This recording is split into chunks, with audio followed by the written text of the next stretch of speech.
جہاں اولیاء کرام کی منزلیں ختم ہوتی ہیں وہاں غوثیت مآب کا مقام ہے. میرے آقا صلی اللہ علیہ وسلم کے دربار کا قرب ہی انہیں غوثیت کے مقام پر لے گیا ہے. میرے عزیزو، بہت سارے لوگ اگر یہ سمجھتے ہیں کہ ان کی بڑی کرامتیں ہیں اس لیے ان کو غوث کا مقام ملا ہے، وہ بہت بڑے عالم تھے، بہت بڑے زاہد تھے، بہت بڑے پرہیزگار تھے، اس لیے غوثیت کے مقام پر پہنچے. میں کہتا ہوں یہ ساری جگہ یہ سارے مقامات اپنی جگہ پر غوث پاک غوثیت کے مقام پر پہنچے تو عشق رسول کی بنیاد پر پہنچے، میرے مصطفیٰ کریم صلی اللہ علیہ وسلم سے بے پناہ محبت کی بنیاد پر پہنچے. اس لیے میں نے زندگی میں دیکھا ہے جب کبھی کوئی رسول اللہ کی طرف انگلی بھی اٹھاتا یا اعتراض کرتا اپنی کرامتوں سے اس کا منہ توڑ جواب دے دیتے تھے. اپنی کرامتوں سے غوث پاک رضی اللہ تعالیٰ عنہ ان کا جواب دیتے. اگر کسی نے حضور پاک صلی اللہ تعالیٰ علیہ وسلم پر اعتراض کیا کہ انہوں نے مردوں کو زندہ نہیں کیا تو غوث پاک نے اپنی ٹھوکر سے مردہ زندہ کر کے دکھایا.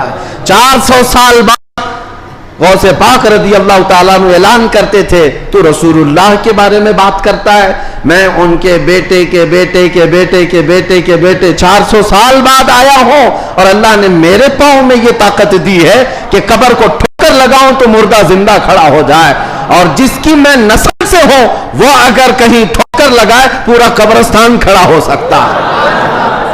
نبی پاک صلی اللہ تعالیٰ علیہ وسلم کی ذات پر اگر کوئی انگلی اٹھاتا میرے غوث اس کو اپنی کرامت سے جواب دیا کرتے. عزیزان گرامی وقار، سلطان الاولیاء غوث پاک رضی اللہ تعالیٰ عنہ سے اپنا رشتہ مضبوط کرو. اپنے نسبتوں میں قادری پٹا ضرور رہے، قادری نسبت ضرور رہے، اس لیے کہ یہ نسبت ہی ایسی ہے جس پر پوری دنیا فخر کرتی ہے. قیامت میں منادی دے گا یہ ندا قادریوں کو، کہاں ہے قادری کر لے نظارہ غوث اعظم کا. میری لاج کس کے ہاتھ ہے بغداد والے کے، مصیبت ٹال دینا کام کس کا غوث اعظم کا.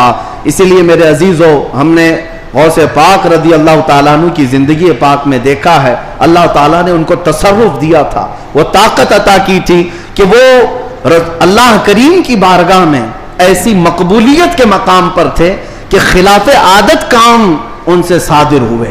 خلاف عادت کام جب اولیاء سے ہوتے ہیں اسی کو کرامت کہتے ہیں.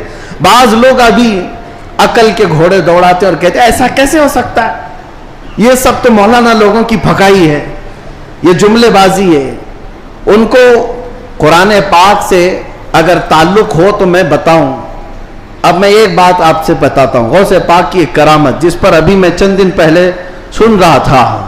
کوئی بیچارہ جس کی عقل پر فالج کا اثر ہوا ہے، یہ وہ لوگ ہیں جن کو میرے مصطفیٰ کریم صلی اللہ تعالیٰ علیہ وسلم سے بغض ہے، عداوت ہے، اور دوسرے راستے پر چل پڑے اور اولیاء اکرام کو چن چن کر کے نشانہ بناتے، جن کا تعلق نجد سے ہے، وہابیت سے ہے، سلفیت نام رکھتے. بہرحال لیکن سوال کرنے والے نے ایک سوال کیا، ارے مولانا آپ سناتے ہیں کہ غوث پاک تو 12 سال کی ڈوبی ہوئی کشتی کو باہر لے آئے، یہ تو خدا کے بھی کام نہیں ہے، اللہ کے بھی کام نہیں، اس سے بڑھ کر کے آپ نے غوث پاک کو بتا دیا. میرے عزیزوں، میں آپ کو بتاتا ہوں بات ہوئی کیا تھی. دریا کے کنارے سے آپ کا گزر ہو رہا تھا، ایک بوڑھی عورت کو روتے ہوئے دیکھا. مرید سے پوچھو اس کو کیا بات ہے، کیوں روتی.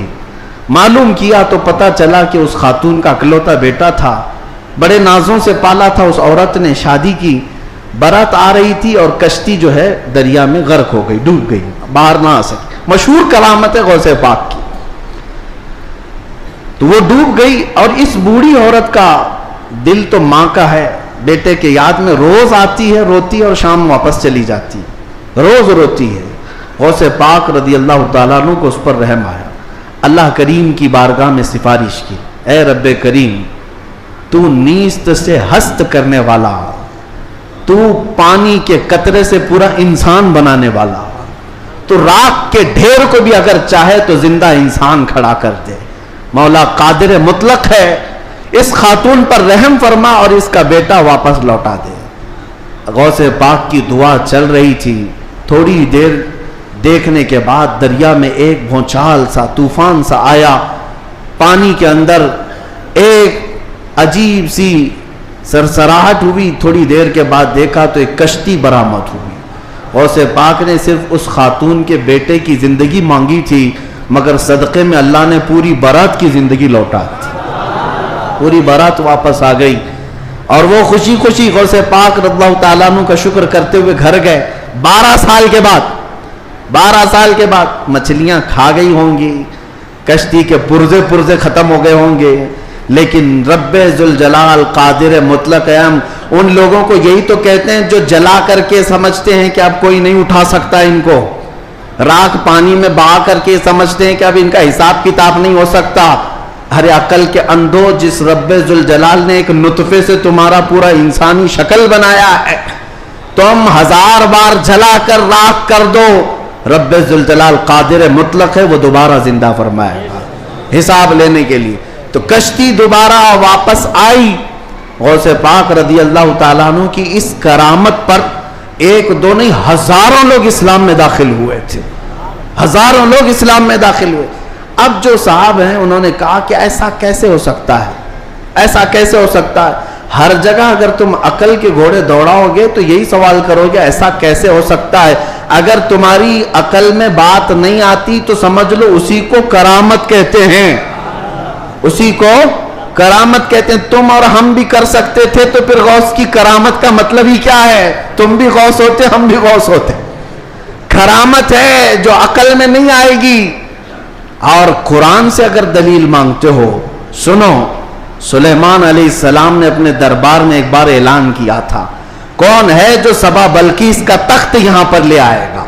सुलेमान अलैहिस्सलाम फिलिस्तीन में बैठे हुए हैं और सबा बल्कीस का तख्त यमन में है। यमन और फिलिस्तीन में 1000 किलोमीटर से ज्यादा का फासला है।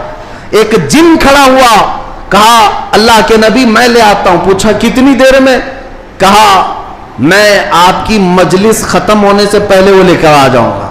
जिन्नात की ताकत पर यकीन रखने वाले, जिन्नात को हासिल करने के लिए अमलियात करने वाले, सुनो कुरान क्या कहता है। सुलेमान अलैहिस्सलाम ने कहा बहुत देर हो जाएगी, मजलिस खत्म होने तक तुम लाओगे, मजलिस खत्म होने तक।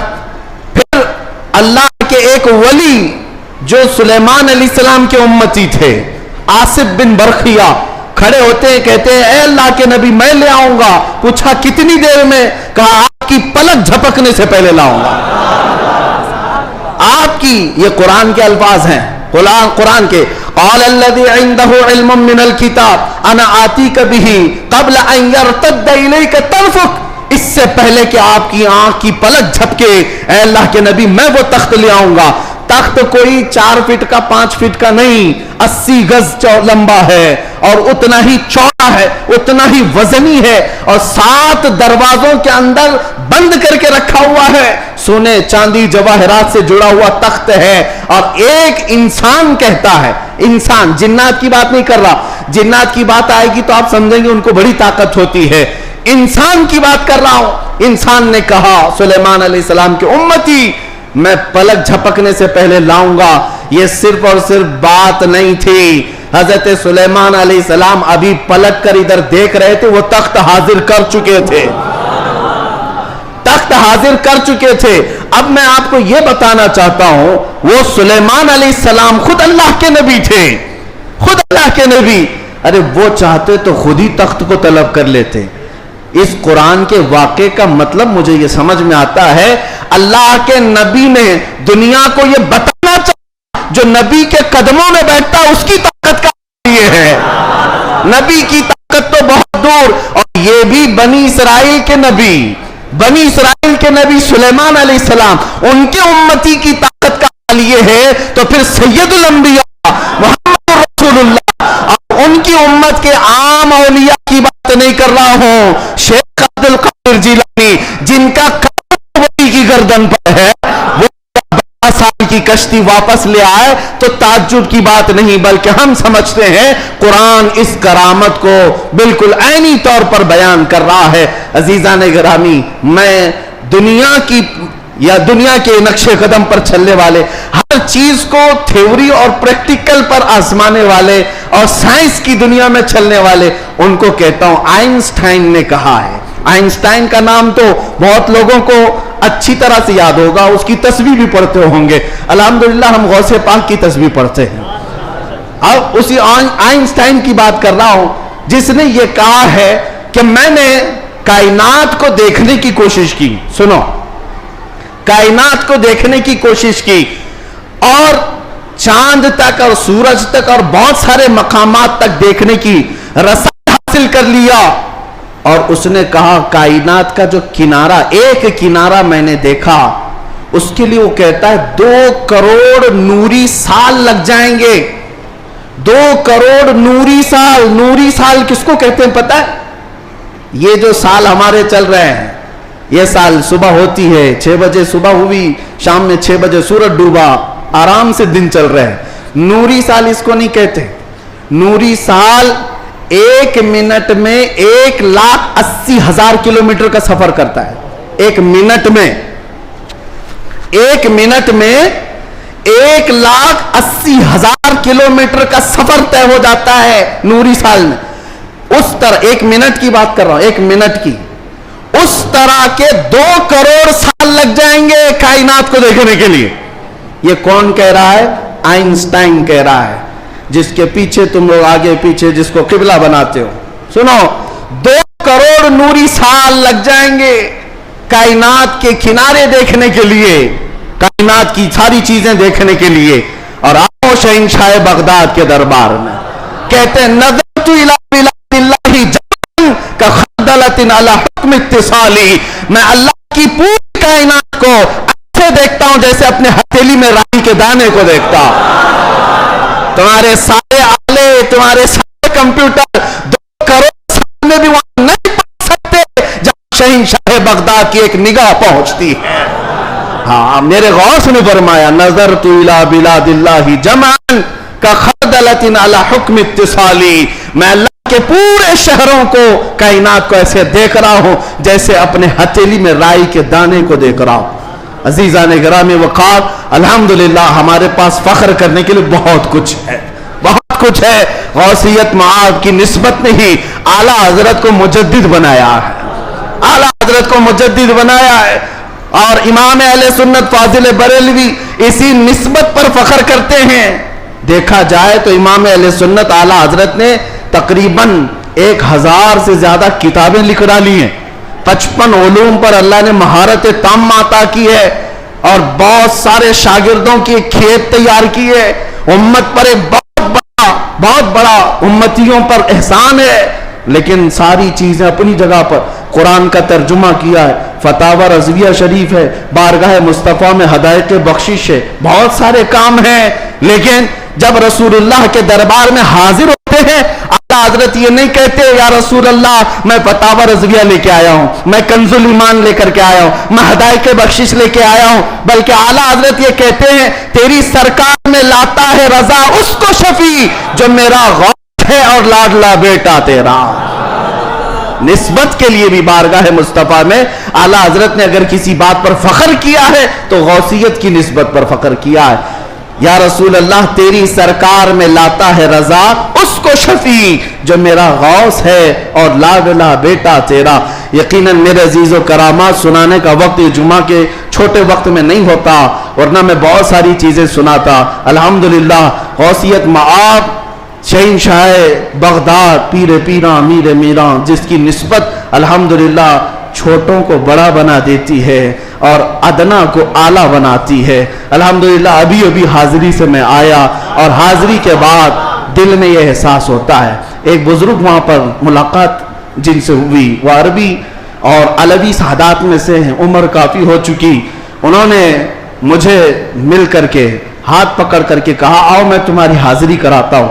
गौसे पाक रदी अल्लाह ताला अन्हु के दरबार में वो तकरीबन 55 साल से, और बड़ी उनकी यानी बड़े मामलात हैं। बहरहाल मैं मुख्तसर ही अर्ज करता हूँ किस लिए मैं बात कह रहा हूँ। उन्होंने कहा गौसे पाक रदी अल्लाह ताला अन्हु हर हाजिर होने वाले को कुछ न कुछ देकर भेजते हैं और अल्लाह करीम तुम्हारे मुस्तकबिल में बहुत कुछ तुझे अता करे। दुआ किया। हमने कहा कि यहाँ की इतने बड़े दरबार में बड़े बड़े हाजिर होते, मेरी क्या हैसियत है, मुझे यहाँ पर क्या मेरी क्या हैसियत है, क्या मकाम है। एक जुमला उन्होंने कहा जिससे सीना चौड़ा हो गया। कहा यहां पर सब अच्छे नहीं आते, बल्कि गौसे पाक तो चोरों को भी कुतुब बनाते हैं।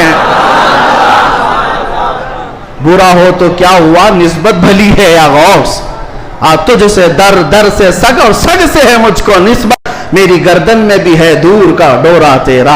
आला हजरत यही फरमाते हैं, जिन कुत्तों के गले में पट्टा होता है उन कुत्तों को म्युनिसिपैलिटी वाले नहीं ले जाते, हाँ नहीं ले जाते, और ना ही इंजेक्शन मारते हैं। क्यों? यह अलामत है कि किसी का पाला हुआ है, और गले में पट्टा ना हो तो उठाकर ले जाएंगे। बहुत ज्यादा शोर मचाते हैं ये कुत्ते, इनको ले जाओ। जिन कुत्तों के गले में पट्टा है उन्हें छोड़ दिया जाता है कि मालिक है इसका कोई। इसीलिए आला हज़रत फरमाते हैं, इस निशानी के जो सग हैं नहीं मारे जाते, मेरी गर्दन में भी है, हश्र तक मेरे गले में रहे पट्टा तेरा।